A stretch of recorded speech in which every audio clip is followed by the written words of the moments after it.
Olá, no MP Cidadão de hoje você vai ficar por dentro da denúncia oferecida pelo MPRJ contra administradores de uma empresa do segmento de mineração por sonegação de mais de 346 milhões de reais. Confira a primeira parte de uma entrevista com o promotor de justiça Marco Antônio Santos Reis sobre o tema. E não perca no nosso bloco de entrevistas a participação da promotora de justiça Simone Gomes em um bate-papo por videoconferência sobre as atribuições e o funcionamento do Centro de Apoio Operacional às Promotorias de Justiça de Execução Penal, o CAU Execução Penal do MPRJ. Está no ar para todo o Brasil, MP Cidadão. É o Ministério Público mais perto de você.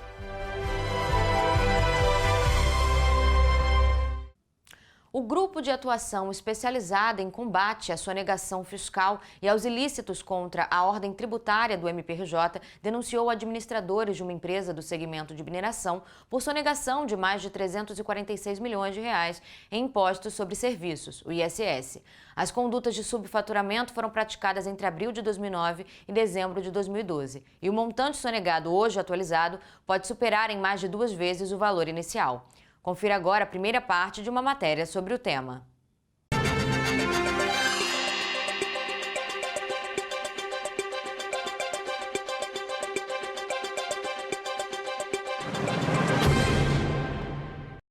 Nos crimes tributários, existe uma peculiaridade no sentido de que os sujeitos ativos desses crimes são os administradores das empresas, das sociedades empresárias, uma vez que no ordenamento jurídico penal brasileiro não existe a responsabilidade penal das pessoas jurídicas, mas somente das pessoas físicas, dos indivíduos, o que é uma decorrência do próprio princípio da culpabilidade e da teoria da ação, que também o nosso ordenamento, a nossa experiência jurídica acolhe. No caso dos crimes tributários, assim como nos casos de crimes societários e de autoria coletiva, são os administradores da empresa e que, por meio da empresa, utilizam de modo equivocado, de modo criminoso, a empresa para a prática de determinados crimes, como os crimes tributários. E por que os administradores, de uma maneira mais técnica, são os responsáveis, vamos dizer assim, os sujeitos ativos desses delitos? Também porque a administração da empresa tem, por sua essência, o chamado controle gerencial. São os administradores das empresas, no caso de uma SA, diretores ou conselheiros de administração, no caso de uma limitada, administradores, sócios administradores, né, com poderes gerenciais, o chamado controle gerencial, que nada mais é do que um controle que envolve uma série de atividades, que vão incluir planejamento sobre o que a organização deve realizar, coordenação das atividades, das várias partes de organização de uma empresa, avaliação das informações, das comunicações, das informações e o processo de tomada de decisões. Assim como, se houver, sobre também qual ação deve ser executada ou implementada nos assuntos que dizem respeito à empresa. No campo dos crimes tributários, esse controle gerencial, notadamente, se exerce sobre a gestão gerencial fiscal tributária. O controle gerencial vai trazer toda esta gama de responsabilidades para os administradores da empresa. E é justamente por isso que nos crimes tributários, e nesse caso em particular, estava envolvida uma empresa desse segmento, né, do segmento de mineração, e é por essa razão que os sócios administradores dessa empresa, no caso uma SA, a rigor, os conselheiros de administração e os próprios diretores, respeitados os períodos de apuração do ilícito, correto? Foram denunciados, constam do polo passivo, vamos dizer assim. No caso de uma SA, o próprio artigo 142, 144 seguinte da Lei das Sociedades Anônimas também dispõe de uma maneira bastante clara sobre esta responsabilidade de administração, seja por parte do Conselho de Administração, seja por parte dos diretores, correto? Então, é justamente por essa razão que os administradores da empresa foram denunciados. Em geral, na grande maioria das vezes, a Fazenda, nesse caso em particular, que estamos comentando, se tratou da sonegação de ISS. Então, ela partiu, de certa maneira, da Fazenda Municipal do município de Mangaratiba. Mas, em outros casos que envolvem ICMS, que, em geral, são casos de maior incidência no GAESP, existe um documento produzido pela Secretaria de Fazenda, no caso, uma representação fiscal para fins penais, uma vez lavrado o auto de infração e se vislumbrando que neste auto de infração existem indícios de crime tributário, indícios de autoria e materialidade em relação aos crimes tributários, ali da Lei 8.137, é produzido esse documento, representação fiscal para fins penais, e ele geralmente é encaminhado ao Ministério Público, dando notícia de que pode haver um crime envolvido ali no contexto da lavratura daquele auto de infração, de um ilícito fiscal, de um ilícito tributário.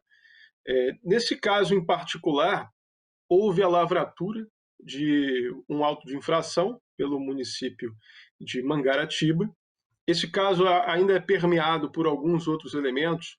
Em algum momento, após a lavratura desse auto de infração, 3 anos depois, tentou-se a aprovação de uma lei para, de certa maneira, aliviar a necessidade, a obrigatoriedade do pagamento desse tributo, seus acessórios. Essa lei foi considerada ilegal por ferir os termos da LRF, da Lei de Responsabilidade Fiscal, já que representaria, no caso, uma renúncia de receita, perda de arrecadação em escala bastante alta, centenas de milhões, de modo que todo esse processo foi acompanhado tanto no aspecto civil dentro do GAESP, como também no aspecto criminal. E a partir daí chega essa demanda ao Ministério Público, uma vez que se vislumbrou, nesse caso, elementos indicativos de possível crime contra a ordem tributária. E, a partir daí, naturalmente, o procedimento seguiu o seu curso, com as apurações, com a instrução devida, até culminar no ajuizamento da ação penal, com o recebimento da denúncia pelo Poder Judiciário, ali, pelo juízo da comarca de Mangaratiba. Nesse caso em particular, o crime foi o crime do artigo 1º do inciso 2º da Lei 8.137. O artigo 1º da Lei 8.137, de 1990, que é a Lei dos Crimes contra a Ordem Tributária, elenca ali o artigo 1º elenca uma série de hipóteses que, em sua maioria, são chamados crimes materiais, ou seja, há um resultado lesivo. O resultado, no caso, a supressão ou a redução do pagamento de um tributo devido e de seus acessórios. E esta supressão ou redução do pagamento desse tributo e seus acessórios é feita mediante uma série de condutas, todas elas permeadas por algum tipo de fraude, consistem em algum tipo de expediente fraudulento. Particularmente, esses crimes tributários materiais estão previstos lá no inciso 1º ao inciso 4º. Esse crime em particular, deste caso, está previsto ali no inciso 2º, cuja redação é justamente essa: a supressão ou a redução de um tributo, seus acessórios devidos, mediante fraude à fiscalização tributária, efetuada por meio de inserção de elementos inexatos em documentos e livros exigidos pela lei fiscal. Neste caso em particular, qual seja a utilização do expediente de inserção nas notas fiscais relativas àquelas operações portuárias de valores aproximadamente 36 vezes inferiores ao valor ou ao preço total de mercado das operações tributadas, o que repercutiu naturalmente na redução da base de cálculo do ISS e, portanto, na redução, supressão de tributo devido. É relevante salientar que o ISS, um tributo, né, um imposto de competência municipal, tem como a sua base de cálculo o preço total, o valor total de custo de uma determinada operação, neste caso, operações de movimentações portuárias. Então, basicamente, ao longo de abril de 2009 até algum momento de 2012, estas operações foram realizadas de maneira, vamos dizer assim, subfaturada, com um subpreço ou um subfaturamento no valor da operação sujeito à incidência do ISS, com um valor da operação aproximadamente 36 vezes menor do que o valor de mercado.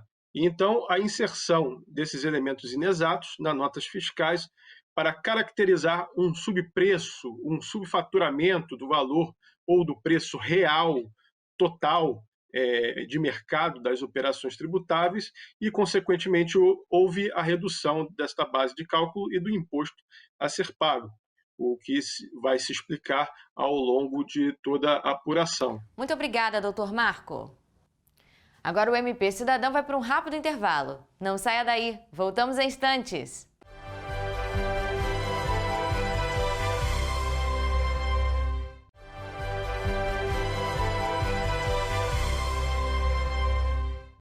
Hoje, no nosso bloco de entrevistas, nós vamos conhecer a atuação do Centro de Apoio Operacional às Promotorias de Justiça de Execução Penal, o CAU Execução Penal do MPRJ. Nós vamos contar com a participação da coordenadora desse órgão, a promotora de Justiça, Simone Gomes de Souza. Olá, doutora Simone, seja muito bem-vinda ao MP Cidadão. Obrigada pela oportunidade.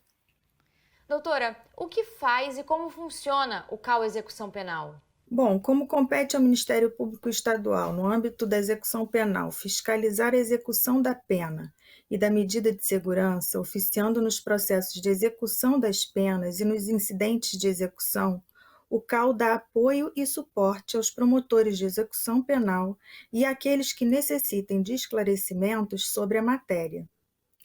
E, assim sendo, o CAU tem diversas atividades, como, por exemplo, gerenciar as fiscalizações realizadas nos estabelecimentos prisionais, distribuir as comunicações da SEAP, Secretaria de Administração Penitenciária, aos promotores com atribuição, como, por exemplo, as comunicações de falta disciplinar, recaptura do evadido, liberdade e óbitos. Monitora ainda presos líderes de organizações criminosas que se encontram acautelados com o valioso auxílio da CSI. Recebe e dá andamento às representações recebidas pela ouvidoria, recebe as comunicações do setor de acompanhamento recursal, encaminhando os resultados desses recursos aos tribunais superiores, recebe e noticia as comunicações de prisão em flagrante referente aos apenados que estejam em gozo de algum benefício, realiza atendimento a membros e servidores que apresentam dúvidas práticas acerca da execução penal. Possui uma rotina diária de tramitação de procedimentos, seja físicos, via SEI, via e-mail e procedimentos instaurados pelo CAU. Realiza pesquisa de notícias, leis, julgados com pertinência temática à execução, compilando-as para divulgação através do clipping semanal. Dá suporte administrativo à equipe técnica do Núcleo de Apoio do Sistema Prisional, o NASP, composta por uma assistente social e uma psicóloga, que nos dão suporte técnico especializado. E, doutora, qual a importância do CAU Execução Penal na atual administração superior e na atual conjuntura da sociedade? Bom, o CAU é um órgão administrativo de suporte e apoio à atividade fim do Ministério Público, oferecendo suporte técnico e operacional aos promotores de justiça da execução penal, no exercício das suas atribuições e a todos que necessitem de suporte na matéria que afeta ao CAU Execução. Na atual conjuntura, garantir a correta aplicação da lei de execuções e subsidiar, através das fiscalizações, as unidades do sistema prisional, as promotorias de tutela coletiva que atuam no sistema prisional para a atuação da garantia dos direitos coletivos dos apenados tem sido um grande desafio, principalmente em razão da pandemia, porque as fiscalizações foram suspensas e têm sido feitas por meio remoto. É necessário ainda lembrar que, se por um lado o Estado tem o dever de punir e ressocializar o cidadão que cometeu algum crime também possui o dever de garantir a dignidade durante o cumprimento da sua pena, e o CAU oferece apoio aos promotores no exercício dessa função tão importante. E, doutora Simone, como é a atuação do CAU Execução Penal junto às promotorias de justiça com atribuição? O CAU funciona como interlocutor dos promotores de justiça com atribuição, seja com a administração superior, com a Secretaria de Administração Penitenciária, com o Tribunal de Justiça, com a Defensoria Pública e demais instituições. É um órgão de interlocução e de apoio. Perfeito. E quais vêm sendo os desafios, os principais desafios do CAU Execução Penal nestes últimos meses? Nos últimos meses, o CAU Execução abraçou um grande desafio, que é participar de um projeto piloto sugerido pela administração superior, no sentido de implementar a comunicação com os promotores de execução via a plataforma Teams, como ferramenta menos formal e mais ágil. Também estabelecer rotinas de horários e comunicação com a equipe, que vem trabalhando em teletrabalho ou trabalho remoto, adequando a rotina às oscilações de internet, falta de luz e outros subsídios. Quais são os projetos programados para o CAU Execução Penal neste ano? Bom, neste ano, retomamos o projeto de o Idoso, que é desenvolvido em conjunto com o CAU Idoso, que visa o monitoramento das condições dessa população carcerária. Estamos realizando o monitoramento do retorno dos apenados que conseguiram permanecer em suas residências em razão da pandemia de Covid, pois já dispunham ou alcançaram algum benefício que lhes conferia a liberdade de ir e vir. E ambos, tanto do idoso quanto o retorno dos apenados, são metas do PGA 2021-2022. Também temos auxiliado a Promotoria de Justiça de Tutela Coletiva do Sistema Prisional no monitoramento e fiscalização das medidas provisórias outorgadas pela Corte Interamericana de Direitos Humanos referente ao Instituto Penal Plácido de Sá Carvalho. E ainda a retomada do monitoramento da população LGBTQI+, com vias a garantir-lhes os tratamentos e demais demandas específicas.